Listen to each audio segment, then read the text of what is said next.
पंजाब हुकूमत का तलबा को बाइक्स देने का मंसूबा तकमील की जानिब गामजिन है। महकमा ट्रांसपोर्ट और पंजाब बैंक ने MOU पर दस्तखत कर दिए हैं, जबकि वज़ीर आला मरीम नवाज कहती हैं कि बाइक की रजिस्ट्रेशन का आगाज़ जल्द किया जाएगा।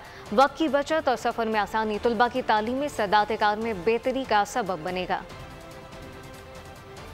तलबा की तालीम और सवारी पंजाब हुकूमत की जिम्मेदारी। सूबे के तलबा को जल्द मिलेंगी बाइक्स की चाबियां, वो भी आसान इकसात पर। 20,000 बाइक्स फरामी के MOU पर महकमा ट्रांसपोर्ट और पंजाब बैंक ने दस्तखत कर दिए। वज़ीर आला पंजाब ने भी तकरीब में शिरकत की। तलबा के लिए मुजव्वज़ा इलेक्ट्रिक और पेट्रोल बाइक्स का मुआयना किया। मरियम नवाज ने मोटरसाइकिलों के निर्ख पूछे और क्वालिटी चेक की। बाइक्स का रंग हुकूमत पंजाब के सब लोगों के कलर के मुताबिक करने की हिदायत की। मरियम नवाज ने कहा कि बाइक के लिए तलबा की रजिस्ट्रेशन का आगाज जल्द अज जल्द किया जाएगा। वक्त की बचत और सफर में आसानी तलबा की तालीमी इस्तादात कार में बेहतरी का सबब बनेगी। तलबा को 19,000 पेट्रोल और 1,000 इलेक्ट्रिक बाइक्स बिलासूद माहाना इकसात पर दी जाएंगी। पेट्रोल बाइक की माहाना किस्त 5,000 और ई-बाइक की किस्त 10,000 रुपए से कम होगी।